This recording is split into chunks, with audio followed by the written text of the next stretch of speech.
Okay, we're going to try again.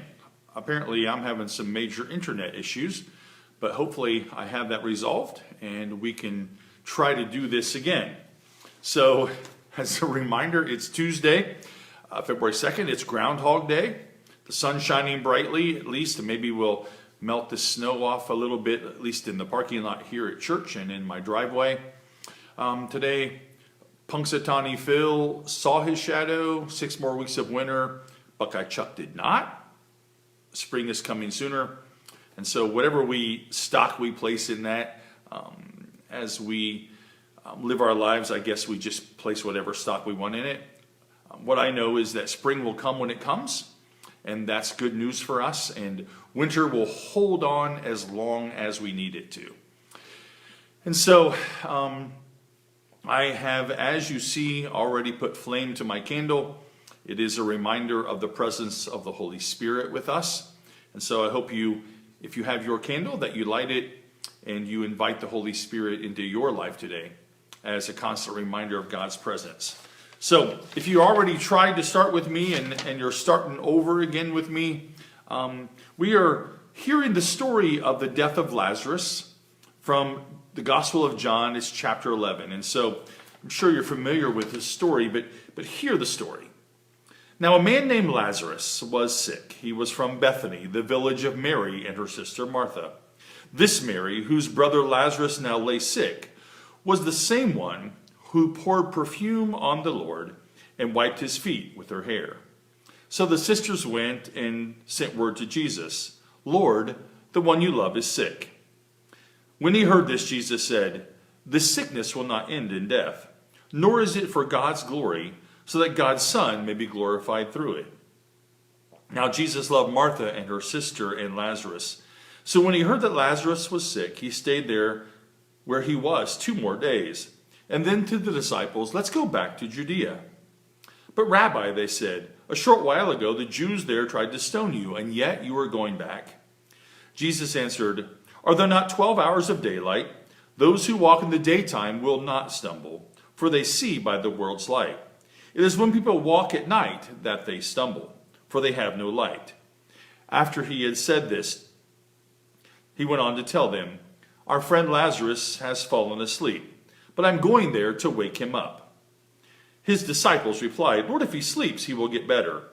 Jesus had been speaking of his death, but his disciples thought he meant natural sleep. So then he told them plainly, "Lazarus is dead, and for your sake I am glad I was not there, so that you may believe. But let us go to him." Then Thomas, also known as Didymus, said to the rest of the disciples, "Let us also go, that we may die with him." So this story really takes on a lot of nuances about who Jesus is and who the disciples are, and the call to follow, and the real call to love each other in such a profound kind of way. Lazarus is sick, and Jesus loved Mary and Martha and Lazarus, and word comes that Lazarus is sick, really, really sick. And Jesus waits another day, 2 more days before he goes, and then he says to the disciples, "Let's go to Judea." Now the disciples immediately react in fear, because they know that not long ago, when they were in Judea and gone through Judea, that people there had threatened to stone them. And really, for them to save their own skin, there really is very little reason to go back there. But Jesus gives this rather interesting answer about light and dark, and how we're to trust in the light that God gives to us. And so he tells them indeed that Lazarus has died, and that they're going to go and wake him up. So there's this interesting story. There's on this side of it the disciples' fear about going back to Judea, about putting their life in jeopardy, about the possibility of being stoned again. There's the side of the story of Mary and Martha and the family of Lazarus, who are now grieving because they had called for Jesus to come. But in the interim, before Jesus arrives, Lazarus is dead. There's this interesting dichotomy of of wanting to save the disciples, save their skin, and the grief on the other side of the family of Lazarus. So Jesus finally says to the disciples, okay, we're going to go, because Lazarus indeed has died. It's dark. Lazarus is dead. They've escaped being stoned, but the disciples think their lives are in danger, and their belief even could be in danger. And they push back to Jesus how any of this makes any sense. But in the end of the story, what's interesting to me is that Thomas, Didymus, who we come to know in the story as Doubting Thomas, the one who's not there in the upper room when Jesus appears after the resurrection, it's Doubting Thomas, who we like to give a lot of grief to, who says at the end of this, "Then Thomas said to the rest of the disciples, 'Let us also go, that we may die with him.'" You know, it's interesting that for Thomas, he really takes seriously the words of Jesus when Jesus has said, "Greater love has no one than this, than they would lay down their life for their friends." Thomas understood that Jesus loved Mary and Martha and Lazarus. And Thomas understood that Jesus really needed to go to Judea, in spite of the circumstances. And so, in the midst of his fear, in the midst of his own danger, and worrying about his life and the life of the fellow disciples, it is Thomas who says, "Let's go, and let's die with him." You know, in our lives, we face these interesting challenges about how we interact with each other, how we share our lives with each other, and how it is that we journey together. And it was important for the disciples to learn a lot about who Jesus was as they went back to Judea with Jesus to raise Lazarus from the dead.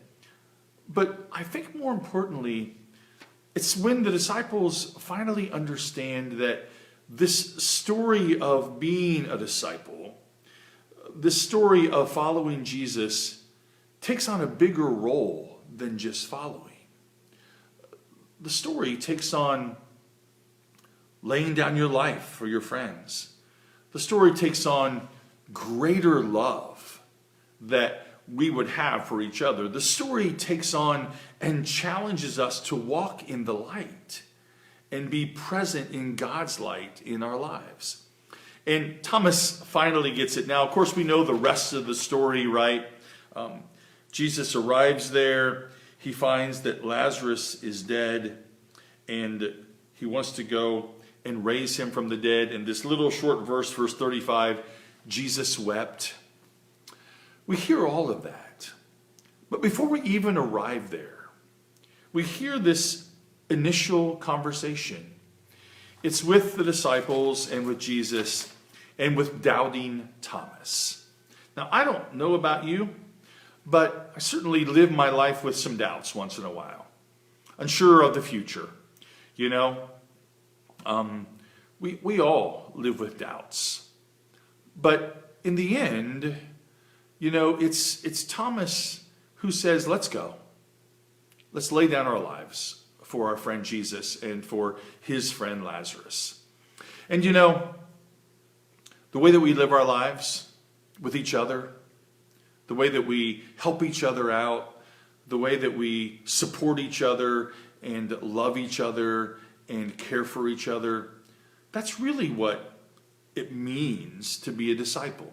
For you and I to be a disciple, to share our lives with each other, to walk in the light, as Jesus says in part of this story. "Are there not 12 hours of daylight? Those who walk in the daylight will not stumble, for they see this by this world's light." And so, you know, I'm encouraged by the way that we live with each other, by the way that our lives are interacted. And, you know, we can be called doubters like Thomas was in the end. But it is Thomas in this story who makes this amazing proclamation, this decision, and says to the rest of the disciples, "Let's go and die with him."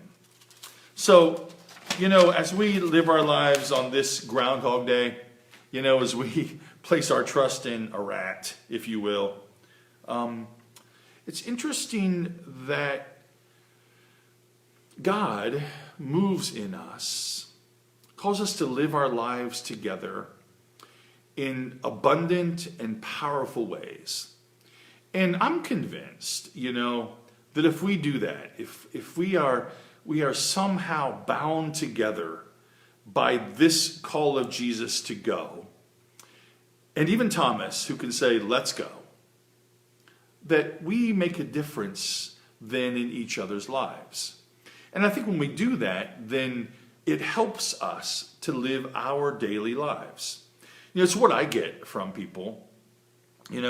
Every day I cross paths with somebody I know, and every day they find ways to enrich my life. And hopefully, I've found ways to enrich their life. And that's what we're called to do. So, Jesus and the disciples have this interesting conversation. They call us to walk in the light. They call us to go and to lay down our lives, if you will, for each other. So maybe that can be part of our story as we're writing it anew today on this Groundhog Day. So know of God's peace, know the peace that the disciples knew and that Thomas eventually knew in the upper room. Know of God's love and grace in your lives, and know of my love for all of you. And I look forward to seeing you tomorrow morning at 10 o'clock. Have a great day.